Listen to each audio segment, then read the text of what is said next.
Kako ćete se grijati ove zime? Plin ili drva? Drva. Zašto drva? Zato što bolje grije. Bolje grije. Jeste se spremili za zimu? Jesam. Zimnica, sve to skupa. Kako ćete se grijati ove zime? Loše, Loše, zašto? zato što je mala mirovina. Jel se grijete na drva ili na plin? Ma na drvo, Na drva. na drvo. Jeste se pripremili za zimu? Pa loše, slab, Zimnicu jeste spremili? pa nešto. A za drugo ne znamo kako ćemo. Jer nemamo mirovinu, Bog zna šta. Na drva. Na drva. Da. Jeste se kad grijali na plin? Nikad. Niste? Ne. Uvijek na drva. Uvijek na drva. Dobro. Što mislite kako će biti zima? Jaka, blaga? Blaga. Zašto? Ali svaka. Pa tak, nema više zimi. Jeste spremili zimnicu, hranu, odjeću? Ništa.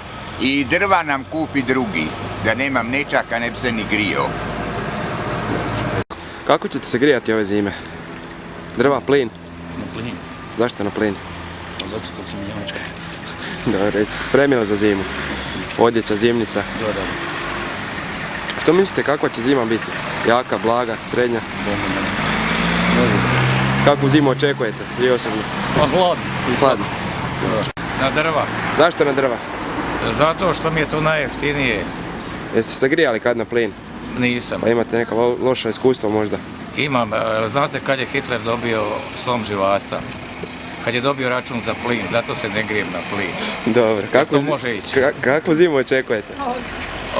Očekujem pošto sam agronom, pa gledam to malo iza horizonta.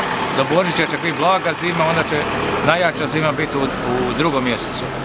To je statistički dokazano. Da.